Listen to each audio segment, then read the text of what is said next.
Screen properly. Is it visible? Let me know that. Can you see my screen properly? Is it visible? And am I audible? Yes, yes, yeah. Okay. Yes, sir. Okay. Okay. So I'm going to start it. Here you can see. আমাদের 8 প্রকার part of স্পিচের ভিতর preposition একটি গুরুত্বপূর্ণ part of speech, কারণ যে কোনো বাক্য তৈরি করতে হলে বেশিরভাগ সময় প্রিপোজিশনের ব্যবহার প্রায় প্রতিটা বাক্যে হয়ে থাকে। এজন্যই এই লেসনটিতে প্রেপোজিশনের বিস্তারিত ব্যবহার শিখব, কারণ প্র্যাকটিক্যাল স্পিকিং অ্যান্ড রাইটিং এ প্রেপোজিশনের সঠিক ব্যবহার জানা গুরুত্বপূর্ণ। প্রেপোজিশন একটি সেন্টেন্স বা বাক্যের অলংকার। বুঝবেন, মনোযোগ দিয়ে বুঝবেন। কি বলছে? প্রেপোজিশন একটি সেন্টেন্স বা বাক্যের অলংকার। অলংকার যেমন একজন মানুষের সৌন্দর্য বাড়িয়ে দেয়, তেমনি বাক্যে প্রেপোজিশন ব্যবহারের মাধ্যমে বাক্যের অর্থের সৌন্দর্য বেড়ে যায়। প্রি শব্দের অর্থ হচ্ছে পূর্বে, আর পজিশন শব্দের অর্থ হচ্ছে অবস্থান। অতএব যে ওয়ার্ড নাউন বা প্রোনাউনের পূর্বে বসে সেন্টেন্স এর সাথে অন্য কোনো ওয়ার্ডের সম্পর্ক স্থাপন করে তাকে প্রেপোজিশন বলে। হি গোস টু স্কুল, সে স্কুলে যায়। এই স্কুলটা কি? হ্যাঁ, ইউ ক্যান সি এটা একটা নাউন অ্যাজ এ ওয়ার্ড, এর আগে টু বসছে, এটা একটা preposition. We live on rice, আমরা ভাতের উপর নির্ভর করে বাঁচি, মানে ভাত খেয়ে বাঁচি। সো রাইসের আগে অন বসছে, রাইস কি একটা noun. I come from UK, UK means United Kingdom. সেই ফ্রম, অন, টু এগুলো হচ্ছে প্রেপোজিশন। অর্থাৎ এই এই প্রেপোজিশনটার কথা কি বলছে দেখেন, বলছে যে প্রি শব্দের অর্থ পূর্বে, পজিশন শব্দের অর্থ অবস্থান। এমন কোন ওয়ার্ড যে ওয়ার্ড নাউন অথবা প্রোনাউনের পূর্বে অবস্থান করে, পূর্বে বসে, তাকে আমরা প্রিপোজিশন বলি। এই কথাটা বলছে। এখন এর আগে কি বলছে? যে এটা একটা বাক্যের অলংকার, মানে একটা ছেলেকে আপনি যদি কোট, বুট, শার্ট, টাই পরান, দেখতে যেমন সুন্দর লাগে। একটা মেয়েকে আপনি হাতে চুড়ি, কানের দুল, নাকের নোলক এগুলো পরা, সিনেমার নায়িকাদের সাজায় না? বা নতুন বউকে সাজায় না যে বিয়ে করতে যায়, সাজালে যেমন দেখতে সুন্দর লাগে, একটা বাক্যে প্রেপোজিশনের ব্যবহার করলে বাক্যের সৌন্দর্য বেড়ে যায়। প্রেপোজিশন একটা সেন্টেন্স বা বাক্যকে অলংকৃত করে, গর্জিয়াস করে।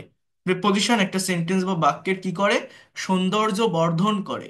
অর্থাৎ প্রেপোজিশনকে যদি ব্যবহার করতে না পারেন একটা বাক্যে, ইউজ করতে না পারেন, তাহলে একটা সেন্টেন্স বা বাক্য খাপছাড়া খাপছাড়া মনে হবে। খাপছাড়া মানে কি? একটা ওয়ার্ডের সাথে আরেকটা ওয়ার্ডের যে পারফেক্ট কানেকশন, এই কানেকশনটা আপনি ঘটাতে পারবেন না। একটা পার্টিকুলার সেন্টেন্সের ডেফিনেশন কি, যারা আমার ক্লাসগুলো করছেন, প্রত্যেকটা ক্লাসে একটা কথা বলি না, যে for making any kinds of English sentences we have a particular structure. The structure is, first of all, we need a subject, and in the place of subject we have to use noun or pronoun. After the subject we use verb, then extension, and in the place of extension we can use object or complement or adverbials. So in this way we can make any kinds of English sentences by using this structure. So এখানে প্রেপোজিশনের প্লেসটা কই, প্রেপোজিশনের জায়গাটা কই দেখেন। এই যে object বা complement বলছি না, এই অবজেক্ট বা কমপ্লিমেন্টের জায়গায় মোস্ট অফ দ্য টাইম আমাদের নাউন বসে বা প্রোনাউন বসে। ঠিক এর আগে, অর্থাৎ এইরকম এইরকম একটা পজিশনে, ভার্বের পরে অবজেক্ট বা কমপ্লিমেন্ট, এর আগে ঠিক এইরকম একটা পজিশনে মূলত এই প্রেপোজিশনটার অবস্থান বা প্লেস হয়ে থাকে। প্রেপোজিশন মূলত ঠিক এই এই যে একটা স্ট্রাকচার বলছি, এই স্ট্রাকচারের এইরকম একটা জায়গায় ব্যবহৃত হয়ে থাকে, এইরকম একটা জায়গায়। এই যে ইয়েলো কালার যেটা হাইলাইট করছি, কোথায়? অবজেক্ট বা কমপ্লিমেন্টে যদি নাউন বা প্রোনাউন থাকে, ঠিক তার আগে এইরকম একটা প্লেস বা অবস্থানে আমার প্রিপোজিশন বসে থাকে। ঠিক আছে, পার্ট অফ স্পিচ গুলোর ভিতরে। আচ্ছা, আমরা যদি একটু দেখি, সামনে আসি, দেখেন এখানে লেখা আছে প্রেপোজিশন ডিকশনারি। অর্থাৎ প্রেপোজিশনাল যে ওয়ার্ড গুলো আছে, এই ওয়ার্ড গুলোর অ্যাকচুয়াল মিনিং বা অর্থ ওইভাবে হয় না। এক একটা প্রেপোজিশন বিভিন্ন সেন্সে ব্যবহৃত হতে পারে, বিভিন্ন কারণে, বিভিন্ন প্লেসে আমরা এটাকে ব্যবহার করে থাকি।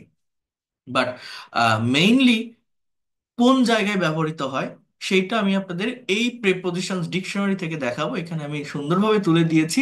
এটা যদি ভালোভাবে আপনারা বুঝতে পারেন, ডেভেলপ করতে পারেন, তাহলে প্রেপোজিশনের যে ব্যবহারটা আছে, এখানে 30টা প্রেপোজিশনের ডিটেলস ইউজ বা ব্যবহার দেওয়া আছে। এইটা শিখতে বা এটা জানতে বা এটা নিয়ে কোনো ধরনের প্রবলেম আপনার ফেস করতে হবে না, যদি আপনারা এই যে জায়গাটার কথা বললাম এইটা একটু ভালোভাবে কাভার করতে পারেন।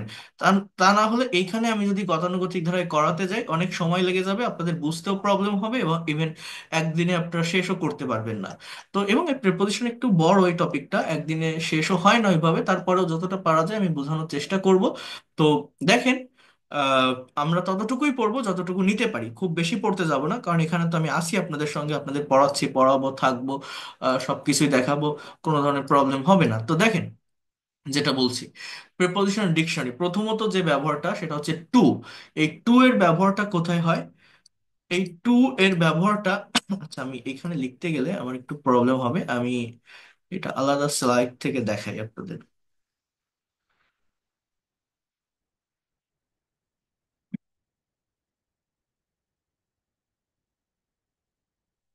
এখান থেকে দেখেন, টু, এই টু এর ব্যবহারটা কোথায় হয়? নির্দিষ্ট দিকে, প্রতি বা পর্যন্ত বোঝাতে টু বসে। অর্থাৎ টু মূলত ব্যবহৃত হয় কোনো একটা দিকে যাওয়া আসা বোঝাতে, বা কারো কাছে, কারো প্রতি আসা যাওয়া বোঝাতে টু বসে। যেমন আমি যদি বলি হি গোস টু স্কুল, সে স্কুলে যায়, তাহলে যায়, একটা দিকে যায়, এখানে আমি টু বসাচ্ছি। আর আমি যদি বলি যে I am going to market, আমি বাজারে যাচ্ছি, টু বসালাম। আমি যদি বলি সে আমার কাছে আসে, হি কামস টু মি। তো এইরকম ভাবে আমার টু প্রিপোজিশনটা মেইনলি কোনো একটা দিকে বা কারো কাছে, কারো প্রতি আসা যাওয়া বোঝাতে ব্যবহৃত হয়, কোনো একটা দিকে যাওয়া বোঝাতে ব্যবহৃত হয়। আমি এখানে আবার আসবো, এর আরো ব্যবহার আছে আমি বলছি, বাট মেইনলি এই জায়গাটায় ব্যবহার হয়। এরপর বলছে টুয়ার্ডস। এই টুয়ার্ডস প্রিপোজিশনের ব্যবহারটা কোথায় বলছে? অনির্দিষ্ট কোনো গন্তব্য বোঝাতে টুয়ার্ডস ব্যবহৃত হয়। অনির্দিষ্ট, আই মিন আনসার্টেন কোন একটা ডেস্টিনেশন বা লক্ষ্য অর্জন, বলতে কোনো একটা টার্গেট করা, কোনো একটা বিষয়কে টার্গেট করা, যেটা সার্টেইন না যে আমি এটা পেতে যাচ্ছি, আমি এইটার দিকে দৌড়াচ্ছি, এইটা নিতে চাচ্ছি, বা এইটা পাওয়ার অপেক্ষায় আছি, এই ধরনের কোন একটা থিংসকে মেনটেন করতে বা বোঝাতে, মেনশন করতে টুয়ার্ডস এর ব্যবহার হয়। সেটা আমি বলছি, জাস্ট একটু আগে বোঝেন, একটার সাথে একটা কম্পেয়ার করতে হয়। এই যে টু যে প্রেপোজিশনটা, এটা হচ্ছে সার্টেইন একটা ডেস্টিনেশনকে ইন্ডিকেট করে, নির্দিষ্ট একটা গন্তব্যকে ইন্ডিকেট করে। আর টুয়ার্ডস যেটা আনসার্টেইন, মানেটা কি বা কেমন? Try to understand here.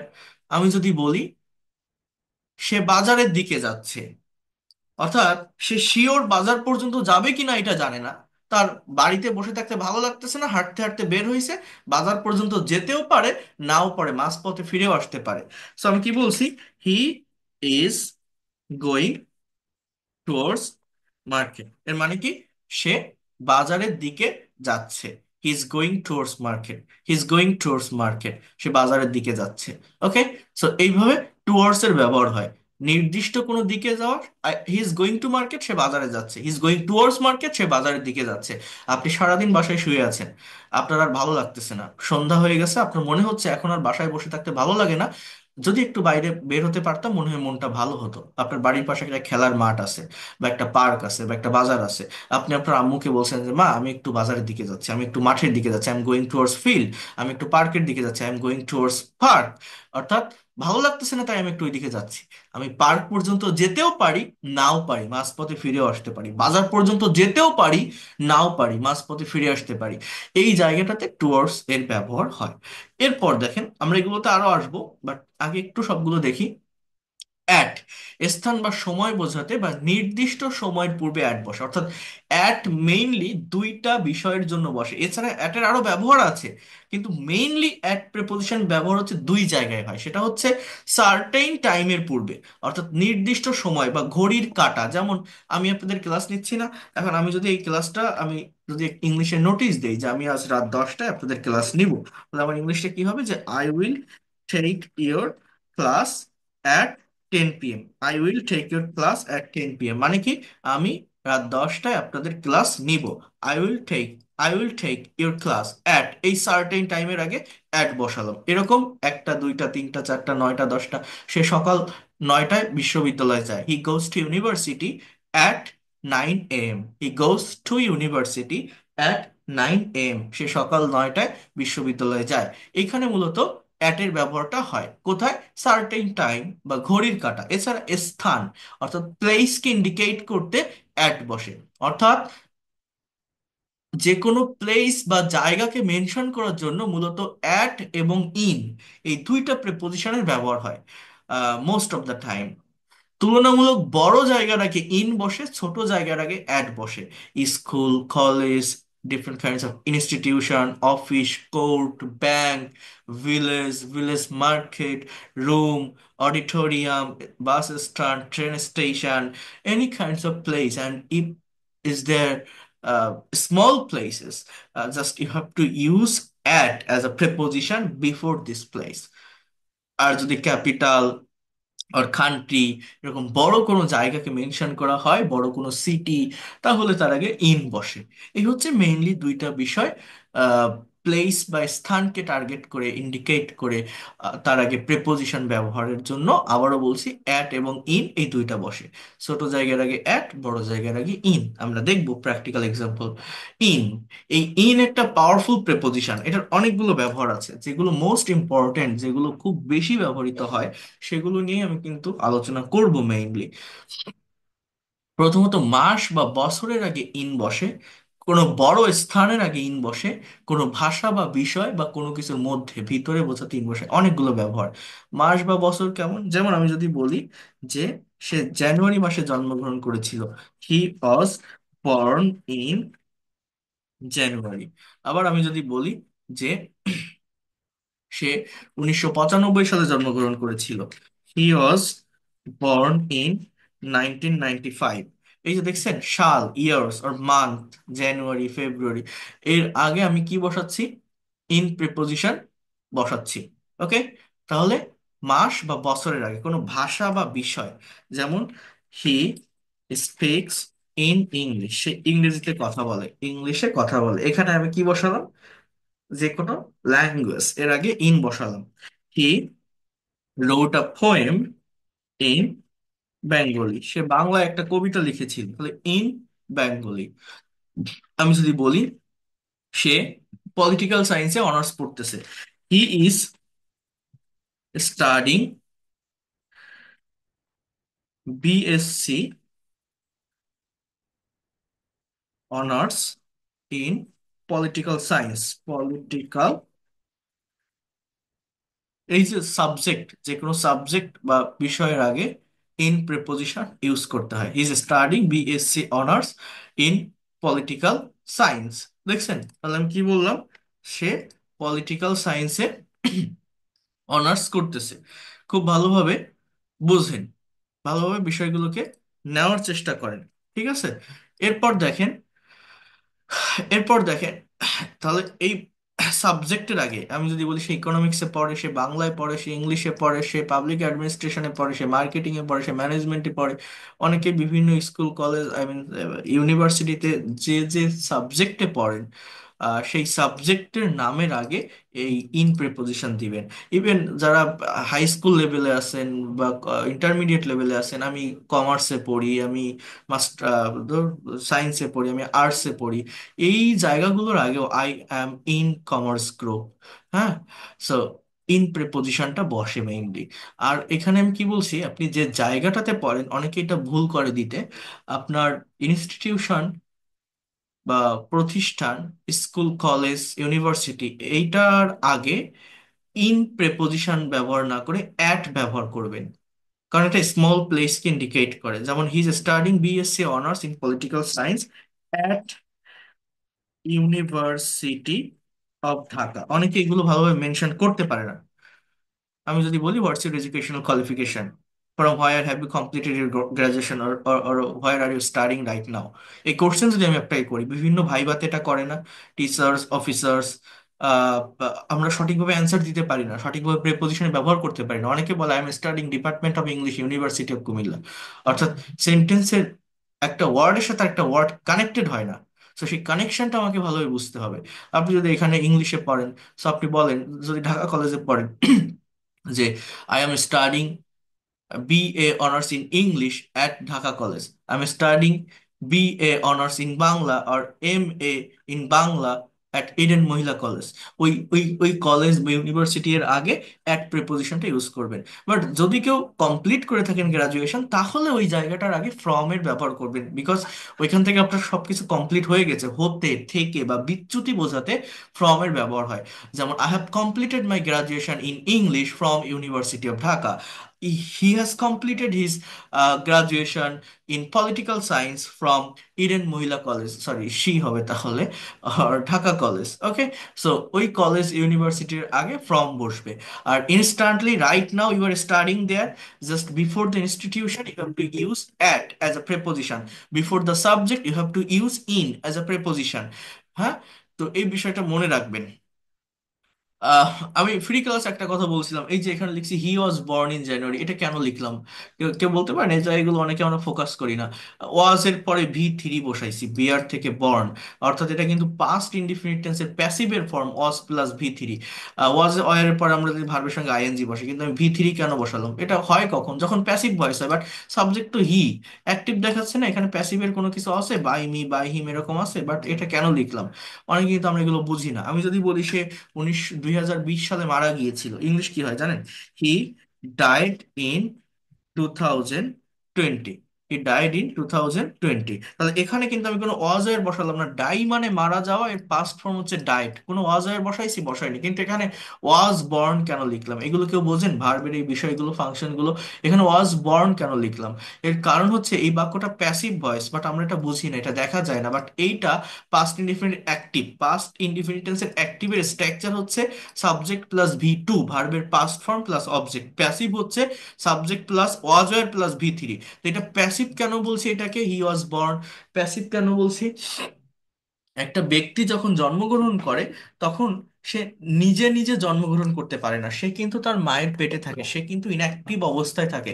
তার মা তাকে জন্ম দেয়, অর্থাৎ আরেকজনের দ্বারা সে হয়, অর্থাৎ কাজটা কিন্তু অন্য কেউ করে। মানুষ জন্ম নেওয়ার সময় সে কি নিজে নিজে কোনো কিছু করে? তাকে জন্ম দেওয়া হয়, তার মা জন্ম দেয়। এটা বিভিন্ন কবি, লেখক, সাহিত্যিক, নোবেলিস্ট, এদের জন্মসাল আমাদের অনেক সময় ডেসক্রাইব করতে হয় না, ইংলিশে লিখতে হয় না। ফর এক্সাম্পল, রবীন্দ্রনাথ ঠাকুর 1861 সালে জন্মগ্রহণ করেছিল, আমি কোনো এক জায়গায় ডিসক্রাইব করছি এই বিষয়টা। So was born in 1861। কারণ কি? কারণ একটা মানুষ নিজে নিজে জন্মগ্রহণ করতে পারে না, তাকে জন্ম দেওয়া হয়, তার মা তাকে জন্ম দেয়, তার মায়ের পেট থেকে সে বের হয়, জন্মগ্রহণ করার সময় সে ইনঅ্যাক্টিভ থাকে, এই জন্য এগুলো প্যাসিভে লিখতে হয়। অর্থাৎ was, were plus born V three, যে কোনো মানুষের জন্মসাল বর্ণনা করতে গেলে তুমি কবে জন্মগ্রহণ করেছিলে, হ্যাঁ, সো আপনাকে এটা বলতে হবে যে আই ওয়াজ বর্ন ইন, এই যে কোনো সালের নাম বা মাসের নাম যেটাই আপনি মেনশন করেন।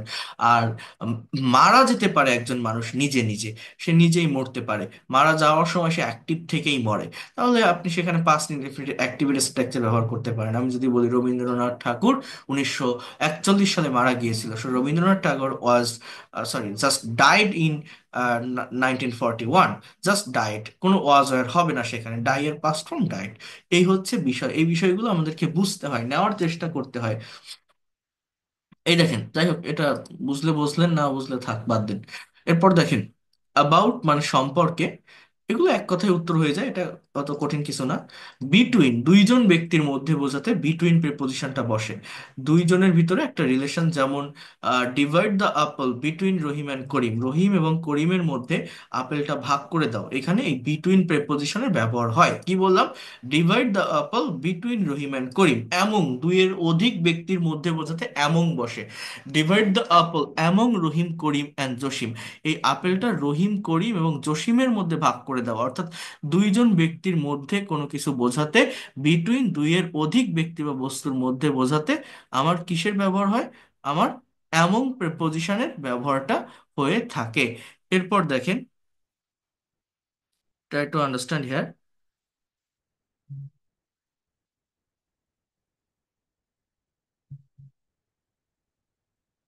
Just wait a minute.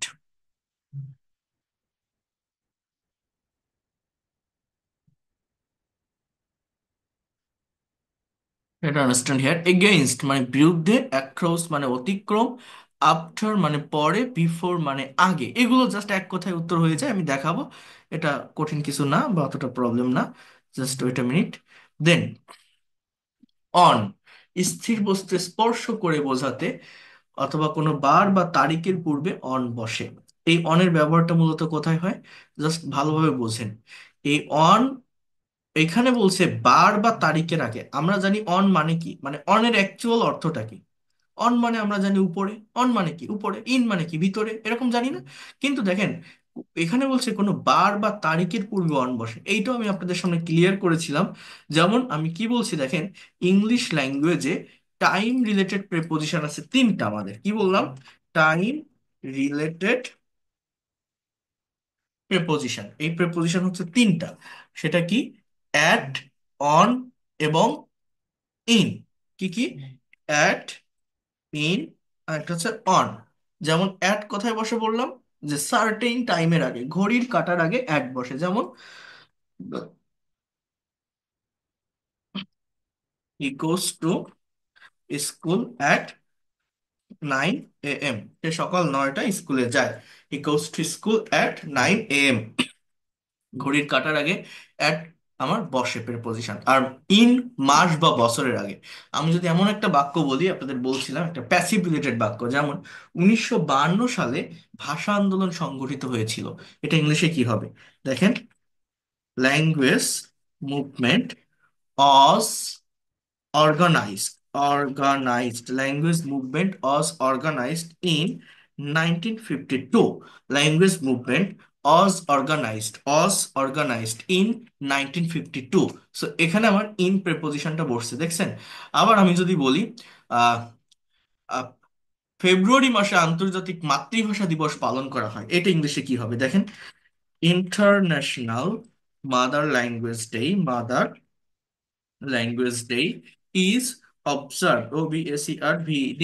International Mother Language Day is observed in February.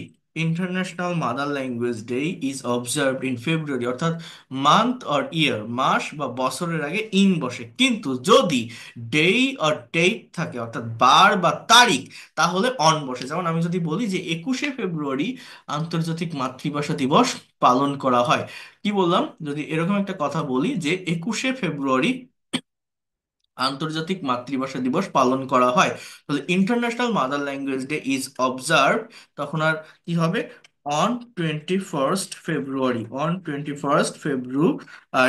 International mother language day is observed on 21 ফেব্রুয়ারি, অর্থাৎ 21শে ফেব্রুয়ারি আন্তর্জাতিক মাতৃভাষা দিবস পালন করা হয়। আবার আমি যদি বলি সে আগামী সোমবার আমার এখানে আসবে বা আমার অফিসে আসবে, he will come to my office. এই যে কোনো একটা দিকে যাওয়া বোঝাতে টু প্রেপোজিশন বসে, he will come to my office on Monday.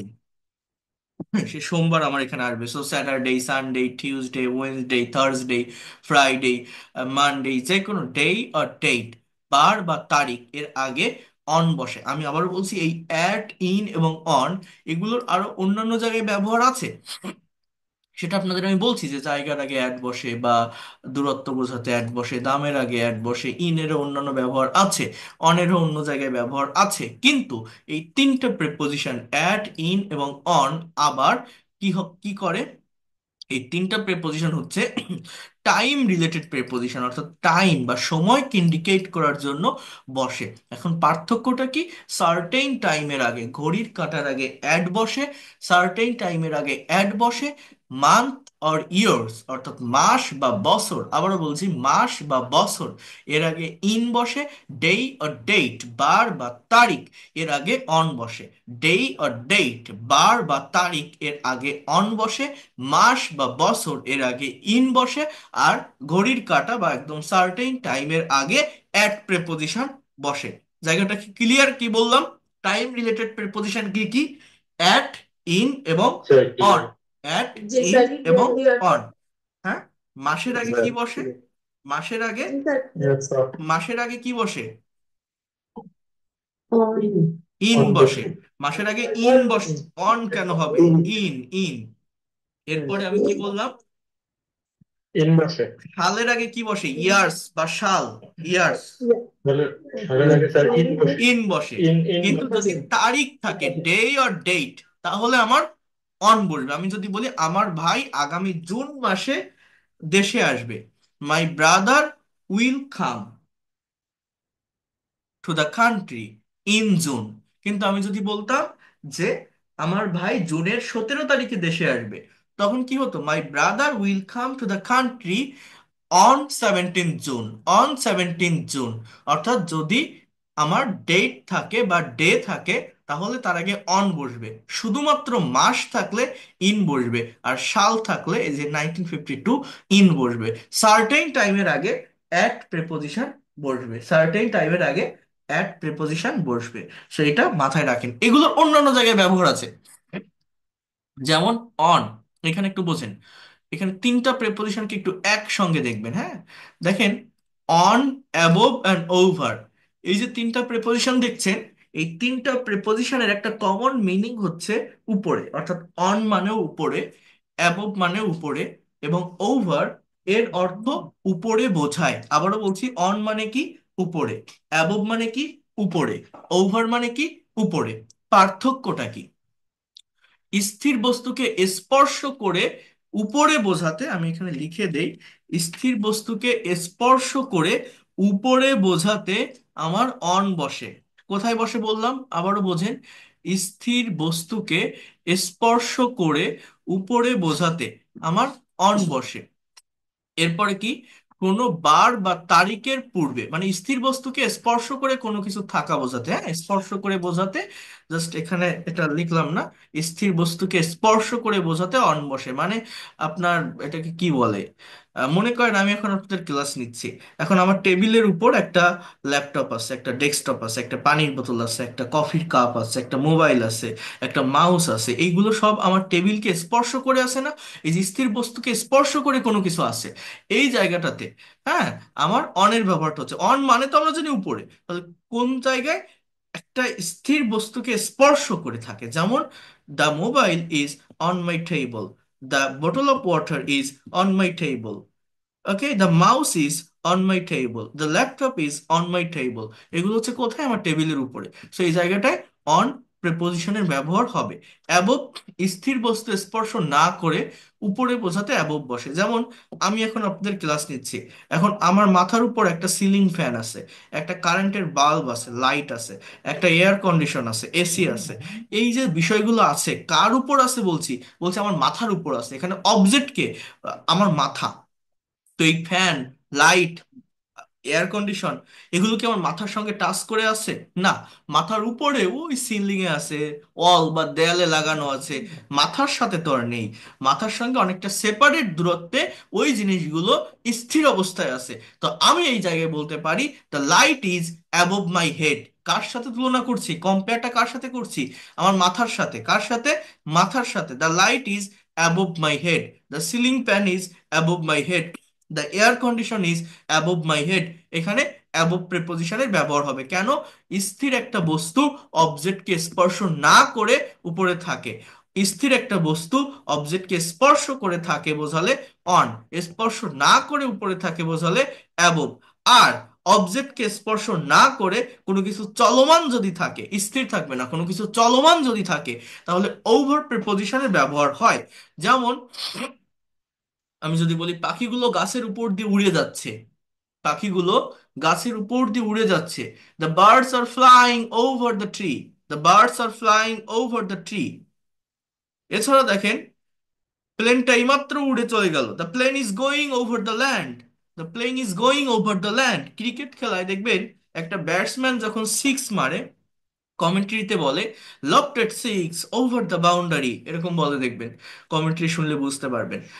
এটা কেন বলে? যখন একটা ব্যাটসম্যান বলে হিট করে, বলটা গ্রাউন্ডকে স্পর্শ না করে একটা গতিশীল অবস্থায় গ্রাউন্ডের উপর দিয়ে, মাঠের উপর দিয়ে গ্যালারিতে গিয়ে পড়ে, ওই যে গ্রাউন্ডের উপর দিয়ে একটা গতিশীল অবস্থায় যাচ্ছে গ্রাউন্ডকে স্পর্শ না করে, এখানেই ওভারের ব্যবহার হয়। The ball is going over the ground, হ্যাঁ। So that is the things. এটা হচ্ছে অবজেক্টকে স্পর্শ না করে উপরে চলমান একটা অবস্থা বোঝায়। এছাড়া ওভারের আরো কিছু ব্যবহার আছে, এখানে বলছে সমগ্র অর্থে। সমগ্র, যেমন আমি যদি বলি আমি সারা বিশ্ব ভ্রমণ করব, ইংলিশটা কি হবে? আমি সারা বিশ্ব ভ্রমণ করব। দেখেন, I will travel, I will travel all over the world, আমি সারা বিশ্ব ভ্রমণ করব। I will travel all over the world, আমি সারা বিশ্ব ভ্রমণ করব। I will travel all over the world, কর্তৃত্ব আরোপ অর্থে। এটা কেমন?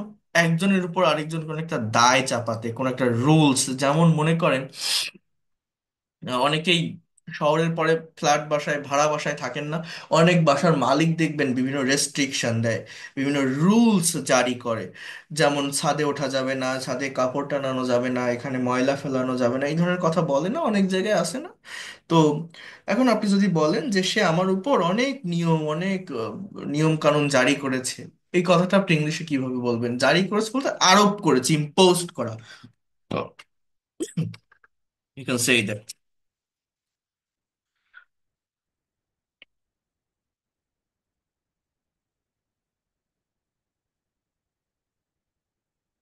The owner of this house, অর্থাৎ এই বাড়ির মালিক, the owner of this house has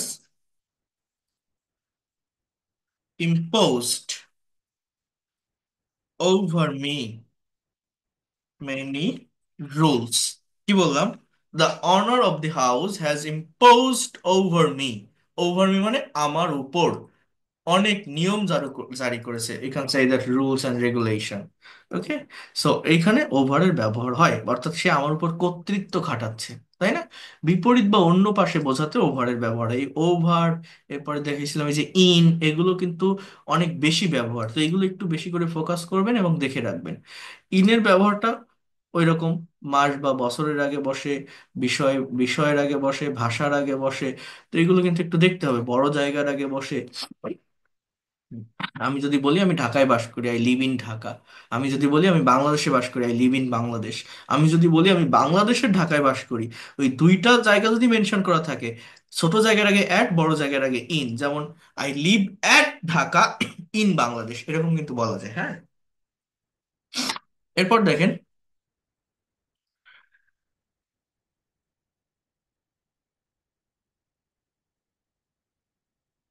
এরপর যেটা বলবো সেটা হচ্ছে ট্রাই টু আন্ডারস্ট্যান্ড হিয়ার। বিপরীত পাশে মনে করেন আপনি একটা লোককে খুঁজতে গেলেন, আহ তাকে কোনোদিন মনে করেন ফেসবুকে পরিচয় হয়েছে, এখন তার বাসায় যাবেন। সো ফর এক্সাম্পল তার নাম রহিম। একটা নতুন গ্রামে গিয়ে আপনি বলছেন যে এখানে রহিম কোথায় থাকে বলতে পারেন? ক্যান ইউ, জানেন আপনি? I mean can you tell me, excuse me, could you please tell me, where does Rahim live here, where does Rahim live here, Rahim কোথায় বাস করে এখানে? তো একজন আপনাকে উত্তর দিচ্ছে, সে হয়তো রহিমের প্রতিবেশী বা তাকে চেনে, আপনি ঠিক জায়গায় গেছেন বাট তার অ্যাকচুয়াল বাড়িটা চিনতে পারছেন না। তো আপনি সে বলছে যে রহিম তো নদীর ওই পারে বাস করে। মনে করেন আপনি যেখানে গেছেন তার বাড়ির সামনে একটা নদী আছে, তার ওই পারে তার ওই প্রতিবেশী বা নেইবার্স রহিমের বাসা। তো সে বলছে রহিম তো নদীর ওই পারে বাস করে, রহিম তো ব্রিজের ওই পারে বাস করে, রহিম তো খালের ওই পারে বাস করে, রহিম তো, এরকম আমরা বলি না যে he live over the road, he live over the bridge, he live over the canal, he live over the river.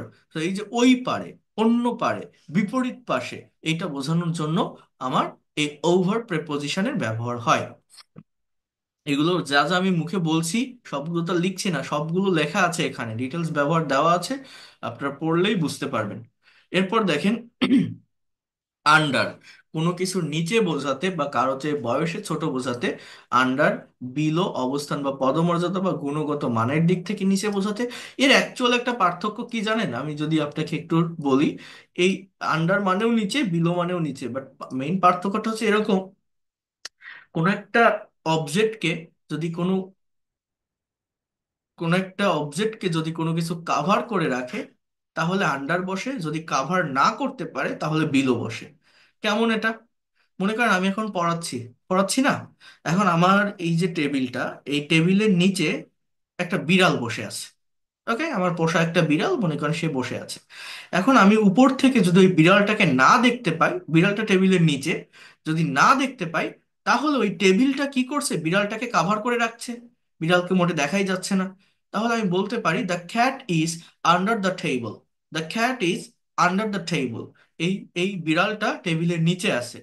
কিন্তু মনে করেন ওই বিড়ালটা টেবিলের নিচে আছে বাট যে কোনো একটা সাইডে আছে, একটা পাশে আছে, আমি এখানে বসে আছি, এখান থেকে আমি বুঝতে পারছি বিড়ালটা কোথায়, ইভেন আমার দেখাও যাচ্ছে উপর থেকে, টেবিলের সোজা তাকালে বিড়ালটাকে আমি দেখতে পাচ্ছি।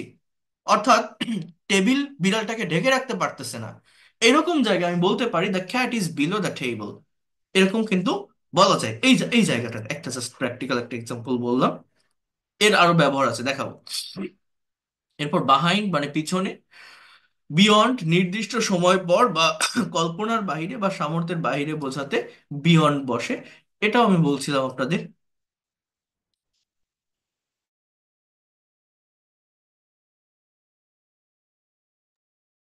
এই বিয়ন্ডের ব্যবহারটা মূলত কোথায় দেখেন,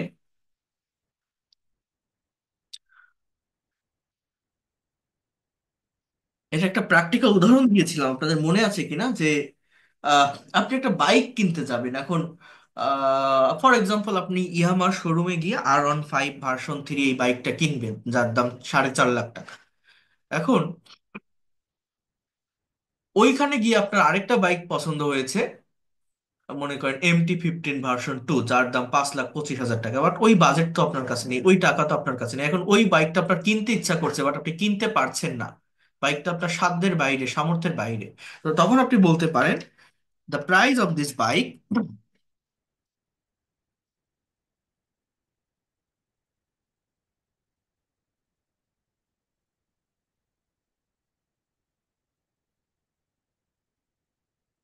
the price of this bike is beyond of my budget, এই বাইকের প্রাইসটা, এই বাইকের মূল্যটা আমার বাজেটের বাহিরে, আমার সাধ্যের বাহিরে, আমার সীমার বাহিরে, এই বাইকটার যে দাম, অত টাকা আমার কাছে নেই। এইখানে আপনি কিন্তু বিয়ন্ড প্রিপোজিশনের ব্যবহার করতে পারেন। Try to understand me. Then একটা ড্রেস কিনতে গেছেন, সেই ড্রেসের যে দাম, যে মূল্য, ওই টাকা আপনার কাছে নেই, একটা শপিং মল থেকে আপনি কিনবেন। সো কি বলতে পারেন, the price of this dress is beyond of my budget, the price of this dress is beyond of my budget. এরকম ভাবে বিয়ন্ডের ব্যবহারটা হয়। ইনটু মানে কি, প্রবেশ বা গতিশীল অবস্থা, রূপ পরিবর্তিত হওয়া বা দলে দলে ভাগ হওয়া বোঝাতে ইনটু বসে। কেমন সেটা, যেমন মনে করেন বাইরে থেকে ভিতরে কোনো কিছু প্রবেশ করতেছে, অ্যাক্সেস করতেছে, একটা ছেলে বাইরে আছে হঠাৎ করে দৌড়ে এসে ভিতরে ঢুকলো, you can say that the boy entered into the room, the boy entered into the room, ছেলেটা রুমে প্রবেশ করলো, রুমে ঢুকলো, রুমে আসলো। এখানে হচ্ছে ইনটু এর ব্যবহার হয়। এছাড়া রূপ পরিবর্তিত হওয়া বা দলে দলে ভাগ হওয়া মানে কি, যেমন মনে করেন, এটা আমি বলছিলাম, আরেকটা উদাহরণ দিই এখানে। মনে করেন একটা ট্রেনের টিকিট কেটে রাখছেন, এখন জাস্ট টাইমে স্টেশনে পৌঁছাতে পারেননি, ট্রেনটা ছেড়ে দিল, ঠিক তেমন টাইমে আপনি আসলেন, এসে ওই ছেড়ে দেওয়া ট্রেন কেবল আস্তে আস্তে চলা শুরু করছে, আপনি দৌড়ায় গিয়ে উঠতে যাচ্ছেন। তো এই যে বাইরে থেকে দৌড়ায় ট্রেনের ভিতরে উঠতে যাচ্ছেন, একটা গতিশীল অবস্থায় উঠতে যাচ্ছেন, হ্যাঁ, you can say that I am trying, I am trying, I am trying to get into the train, I am trying to get into the train, আমি এই ট্রেনে ওঠার চেষ্টা করছি। এই যে I am trying to get into the train, ওই যে বাইরে থেকে ভিতরে দৌড়ে উঠতেছেন, একজন আপনাকে বলছে don't get into the running train, don't get into the running train, চলন্ত ট্রেনে উঠো না। এই যে don't get into the running train, কারণ কি আপনি ওই যে বাইরে থেকে দৌড়ে ভিতরে যাচ্ছেন, এইখানেই মূলত ইনটু এর ব্যবহারটা হয়। আর ভাগ হওয়া মানে আহ মনে করেন এই যে বাংলাদেশে একটা রাজনৈতিক পার্টি আছে, আমি এটা বলছিলাম যে জাতীয় পার্টি, হুসাইন মোহাম্মদ এরশাদের দল, এখন এই দলটা এখন 3টা ভাগে বিভক্ত হয়ে গেছে। GM কাদের, রওশন আরা এরশাদ, বিদিশা এরশাদ, এদের আলাদা আলাদা টিম আছে। এখন আমি যদি বলি যে জাতীয় party has been divided into 3 groups, জাতীয় পার্টি 3টা গ্রুপে, 3টা দলে বিভক্ত হয়ে গেছে, জাতীয় party has been divided into 3 groups. এইখানে দেখেন এই ইনটু এর ব্যবহারটা হয় কিসে, পরিবর্তন হওয়া, ভাগ হওয়া, বিভক্ত হওয়া বোঝাতে ইনটু এর ব্যবহারটা হয়। উইথ মানে সাথে, বাই মানে দ্বারা, দিয়ে, ডিউরিং মানে সময়, ফর মানে জন্য বা কারণ, চতুর্থী বিভক্তি এটা, for I would like to do something for you, please do something for me. হ্যাঁ, অপ, ও ডাবল এফ, অপ, এখানে অপের দুটো ব্যবহার আছে। একটা অপ হচ্ছে বিচ্ছিন্ন অর্থে, মূল্য ছাড় অর্থে, বা কোনো কিছু থেকে পড়ে যাওয়া অর্থে এই অপের ব্যবহার হয়। একটা হচ্ছে ও এফ, অপ মানে এ, কারো অধিকারে, কারো মালিকানায় বোঝাতে এই অপের ব্যবহার হয়। এটা মূলত কি, একটা হচ্ছে অধিকার বা মালিকানা বোঝায়, আর একটা হচ্ছে এই যে বন্ধ করা, ক্লোজ করা, আমরা বলি না দরজাটা বন্ধ করো, অফ করো, ক্লোজ করো। এখানে হচ্ছে ও ডাবল এফ অফ। আর এ যেটা, এটা হচ্ছে পজেস করা বোঝায়। This is the car of mister Azad, the bag is made of leather, the the house is made of wood. এইবার এটা কাঠের তৈরি, উড মানে কাঠ, অফ উড মানে কাঠের, র। এগুলো আমি দেখাচ্ছি এখন, এগুলো যখন আপনারা রিডিং পড়বেন, আমি এই ফাইলটা দিলে বা যারা বইটা আছে রিডিং পড়লে আপনি বুঝতে পারবেন প্রত্যেকটা এক্সাম্পল। আপন কোনো ভিত্তির উপর বোঝায়, উইদিন নির্দিষ্ট সময়ের মধ্যে বোঝায় বা সীমানার মধ্যে বোঝায়, মানে সার্টেন একটা টাইম। যেমন ওই যে একটা বাক্য বলছিলাম না, যে আমার বাসায় ভালো লাগতেছে না, আমি একটু বাইরে যাচ্ছি, তো আমি আমার আম্মুকে বললাম যে আম্মু আমি একটু পার্কের দিকে যাচ্ছি, I am going towards park. এখন আপনি আবার এটা বলে যাচ্ছেন যে আমি 20 মিনিটের মধ্যে ফিরে আসবো, আমি 20 মিনিটের মধ্যে ফিরে আসবো। এই যে একটা সার্টেন টাইমের মধ্যে একটা কাজ কমপ্লিট করা, এই জায়গাটাতে আপনি যদি বলেন যে I will come back within 20 minutes, I will come back within 20 minutes, এখানে উইদিন প্রেপোজিশনটা মূলত বসে। এরপর উইদাউট ছাড়া বা ব্যতীত, fish can not live without water, we also can not live without water. From হতে বা থেকে, বিচ্যুত হওয়া বোঝায়, যেমন সে জাপান থেকে এসেছে, হি কেম ফ্রম জাপান। আচ্ছা, তো এইখানে 30টা প্রেপোজিশনের ডিটেলস ব্যবহার দেওয়া আছে, এবং এই ডিটেলস যে ব্যবহারটা আছে, এইটা আগে আপনারা একবার পড়বেন, দেখবেন, বুঝবেন, এবং তারপরে আমি এই জায়গাটি নিয়ে আলোচনা করব, কারণ এইটা পড়ার জন্য টিচারের হেল্প নেওয়া লাগে না। এখানে বাংলা দেওয়া আছে, ইংলিশ দেওয়া আছে, আপনি নিজে পড়লেই নিজে বুঝতে পারবেন। এখানে আপনি নিজে যত পড়বেন, যত টাইম দিতে পারবেন, তত এই জায়গাটাকে ডেভেলপ করতে পারবেন। বাট এই মুখস্থ বিদ্যা বা মেমোরাইজিং এর উপর আমি নির্ভরশীল না। আমি সবসময় চেষ্টা করি আমার প্রত্যেকটা স্টুডেন্টকে সেইভাবেই পড়ানোর, যাতে করে প্র্যাকটিক্যালি তারা ডেভেলপ করতে পারে। আপনারা জানেন আমার এখানে প্রচুর পরিমাণে প্যাসেজ রিডিং প্রেজেন্টেশনের ক্লাস আছে, আপনারা পাবেন এই সামনে ক্লাসগুলো।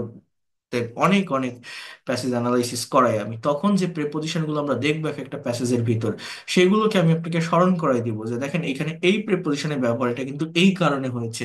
ওইভাবে অ্যাটলিস্ট 10 থেকে 15টা প্যাসেজ সলভ করবেন, দেখবেন সম্পূর্ণ গ্রামারের সব কিছু কাভার হয়ে যায়। তো সেগুলো আমি করাবো, বাট তার আগে এটা আমাদের 2 দিন সময় দিয়ে একটু করতে হবে। এখানে যেটা আছে এটা করতে পারলে আমরা অনেকটা অ্যাডভান্স লেভেলে যেতে পারবো, কারণ এখন আমরা প্রাইমারি লেভেলে যে ছোট ছোট রুলস রেগুলেশন গুলো পড়তেছি, তার ভিতরে এটা কমপ্লিট করতে পারলে আমাদের জন্যই ভালো হবে। তো এটা প্রেপোজিশন একদিনে শেষ হয় না, আমি শেষ করব না। আপনাদের যেহেতু আগামীকালও ক্লাস আছে, পরপর দুটো ক্লাস পড়ে যাচ্ছে, আজকে আমি গতকাল তো আমি ক্লাস নেইনি, আজকে হচ্ছে শনিবার, আজকে নিচ্ছি।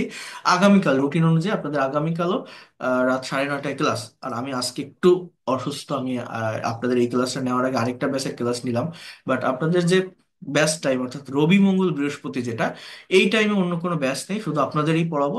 তখন আর কি অনেক টাইম নিয়ে পড়াতে পারবো, অনেক সময় থাকবে, এবং আপনাদেরও যে কোনো কোশ্চেনের অ্যান্সার দিতে পারবো, কোশ্চেনগুলো নিতে পারবো।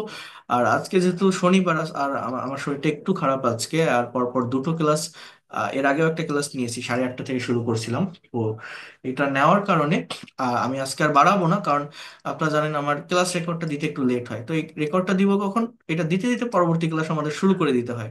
তো এই জন্য আজকে এই যে পর্যন্ত দেখালাম, আবারও বলছি যাদের কাছে বইটা আছে, এই ওয়ার্ডের মিনিং গুলো একটু দেখে এইখানের এই প্যাসেজ গুলো, মানে যতগুলো পারেন, 30টা ব্যবহার দেওয়া আছে, যতগুলো পারেন আপনি পড়বেন।